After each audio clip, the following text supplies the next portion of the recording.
दोस्तों नमस्कार। जागो इंडिया न्यूज़ चैनल में आप सभी का स्वागत है। मैं दयाराम मार्को आप सभी का हार्दिक अभिनंदन करता हूं। आज मैं बहुजन समाज से संबंधित अपना विचार रखने वाला हूं। बहुजन समाज को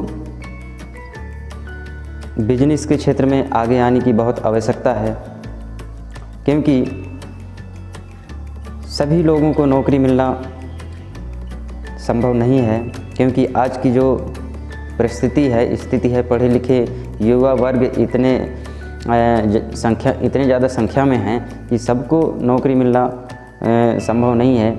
इसलिए मैं बहुजन समाज के खासकर अनुसूचित जाति और अनुसूचित जनजाति के लोगों से ये निवेदन करूँगा कि आप बिजनेस के क्षेत्र में भी आइए और सभी क्षेत्र में जा सकते हैं। संगीत है, गायन है ना, कोई भी कलाकारी है। और बाकी आप नौकरी चाकरी में तो हैं ही, और खेतीबाड़ी जो है तो करते ही हैं। लेकिन बहुजन समाज को बिजनेस के क्षेत्र में आने की बहुत ज़्यादा आवश्यकता है, तभी हम एक सभ्य समाज का निर्माण कर पाएंगे। क्योंकि जब तक हम अपने आप में एक सक्षम व्यक्ति नहीं बनेंगे, आर्थिक रूप से हो, चाहे सामाजिक रूप से हो, चाहे राजनीतिक रूप से हो, यदि हम सक्षम नहीं होते हैं तो हमको हर जगह पीछे किया जाएगा, हर जगह से बाहर किया जाएगा, हमको पीछे धकेला जाएगा। आज आप भारत में जो स्थिति है वो तो आप देख ही रहे हैं कि किस प्रकार से यहाँ पर जातिवाद चल रहा है। जातिवाद यूँ कहा जाए कि 4G स्पीड से भी ज़्यादा तेज़ी से यहाँ जातिवाद चल रहा है। हर चीज़ में यहाँ जाति देखकर सब कुछ निर्धारण किया जाता है। खासकर बड़े बड़े उच्च पदों में देखा जाए तो सभी का बराबरी का हक है। भारतीय संविधान सभी को बराबरी का हक देता है, लेकिन वो संविधान आज पूर्ण रूप से लागू नहीं हो पाया है। क्योंकि पूर्ण रूप से तब लागू होगा जब यहाँ पर जिसकी जितनी जनसंख्या है उस हिसाब से सबको भागीदारी मिलना चाहिए। लेकिन आज तक ऐसा हुआ नहीं है, क्योंकि सत्ता में जो बैठे हैं बहुत ही बेकार मानसिकता के लोग बैठे हैं, और मतलब षड्यंत्र करके उनका ये एक तरीका है कि साम दाम दंड भेद अपना कर किसी भी रूप में वो षड्यंत्र रचकर सत्ता में काबिज होना चाहते हैं। क्योंकि सत्ता में रहने से एक फ़ायदा ये है कि सब कुछ उनके हाथों में रहता है, उनके कंट्रोल में रहता है। चाहे वो कोई भी विभाग हो, कोई भी शासन प्रशासन हो, पुलिस विभाग हो, कुछ भी हो, सभी उनके कंट्रोल में रहता है। चाहे कार्यपालिका न्यायपालिका जो भी हो, संवैधानिक जो भी नियम कानून है सब उनके दायरे में रहते हैं। क्योंकि भाई संसद में बैठना, संसदीय कार्य समिति जो वहाँ के नियम कानून बनाते हैं सभी को पालन करना रहता है। खासकर और नौकरी करने वाले सरकारी नौकरी करते हैं, जाहिर सी बात है वो ऊपर के जो नेता मंत्री अधिकारी बड़े बड़े लोग हैं वो जो बोलेंगे नीचे के जो कर्मचारी हैं वही करेंगे। और यही कारण है कि एक बहुजन समाज आज दबा कुचला जा रहा है। और मेरा ऐसा मानना है कि आपको राजनीति में भी आगे आने की आवश्यकता है। और जिस प्रकार से यहाँ पर जातिवाद चल रहा है, भेदभाव चल रहा है, इस चीज़ को ध्यान में रखते हुए हमारे बहुजन समाज के जो लड़कियाँ हैं, लड़के हैं, पढ़े लिखे हैं, जो बहुत सारे लोग हैं आज बहुजन समाज के लिए काम कर रहे हैं। और कुछ ऐसे सिर्फ लोग हैं जो अपने लिए अपने तक ही सीमित हैं। तो मानव समाज में हम पैदा हुए हैं और सभी की जिम्मेदारी बनती है कि हम मानव समाज के लिए जितना ध्यादा हो सके अच्छा काम करें, ताकि अपने समाज, अपने देश को बचा सकें, आगे बढ़ा सकें। इस क्षेत्र में सभी को ध्यान देने की ज़रूरत है। खासकर हमारे जो आज के पढ़े लिखे युवा वर्ग है, सिर्फ आप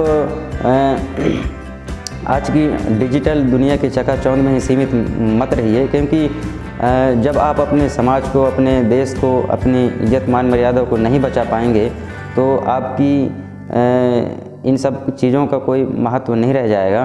क्योंकि बहुत सारे ऐसे घटनाएं हो रही हैं, देखने में आ रहा है कि बहुजन समाज के लोगों के ऊपर बहुत सारा अत्याचार किया जा रहा है।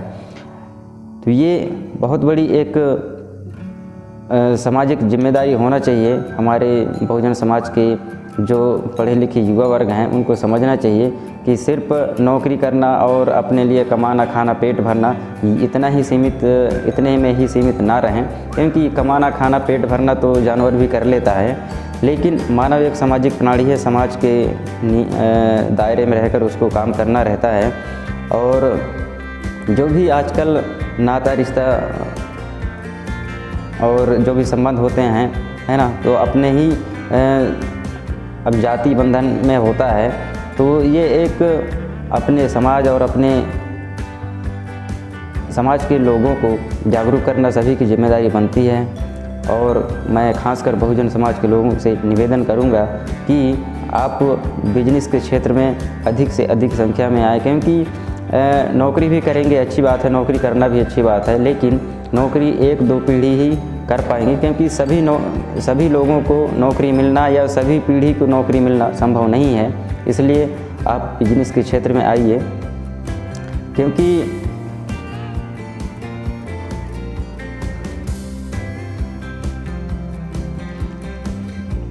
जब तक आप बिजनेस के क्षेत्र में नहीं आएंगे आप आर्थिक रूप से मजबूत नहीं हो पाएंगे। हाँ, ये बात भी ठीक है कि नौकरी पेशा वाले लोग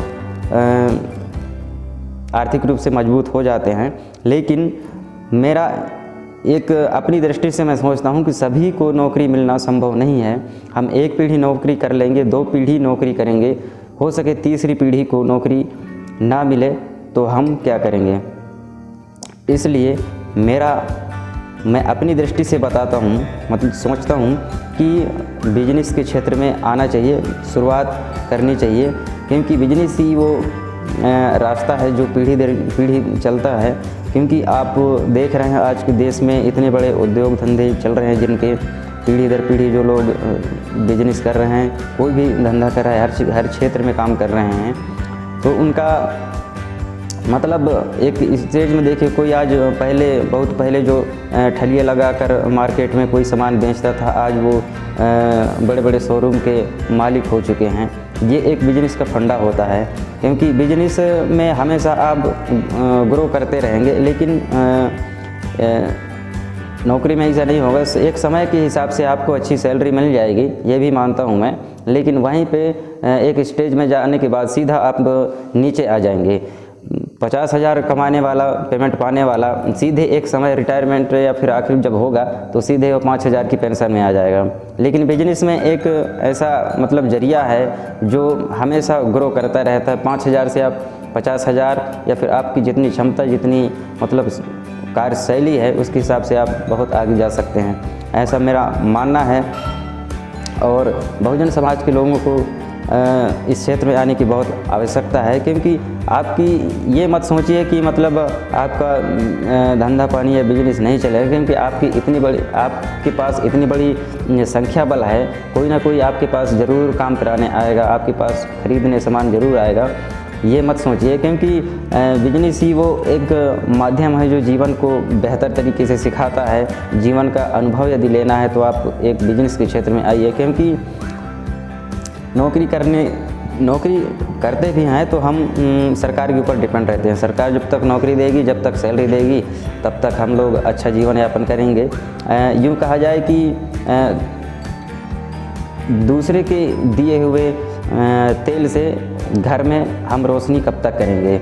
ये एक मतलब नौकरी करना मतलब दूसरे के ऊपर डिपेंड रहते हैं, और बैसाखी लेके चलने के बराबर है, क्योंकि बैसाखी हटा दिया जाएगा तो आप सीधे नीचे गिर जाएंगे। बिल्कुल वही है, क्योंकि और बिजनेस में आदमी आत्मनिर्भर होता है, किसी का डर दबाव नहीं, और अपना मन चाहे अपना समय निकाल सकता है, अपने लिए काम करता है, वो खुद का मालिक होता है और अपने हिसाब से सब कुछ डिसाइड करता है। किसी भी सामान का यदि कोई बेचना हो, कोई रेट तय करना हो, तो अपने हिसाब से वो लोग खुद रेट तय करते हैं, और यही कारण है उनके आगे बढ़ने का कि दिन दोगुनी और रात चौगुनी वो तरक्की करते हैं। खासकर बिजनेस एक उसूलों पर चलने वाला काम है, क्योंकि उसूल पर चलना बिजनेस एक बहुत बड़ी माध्यम है।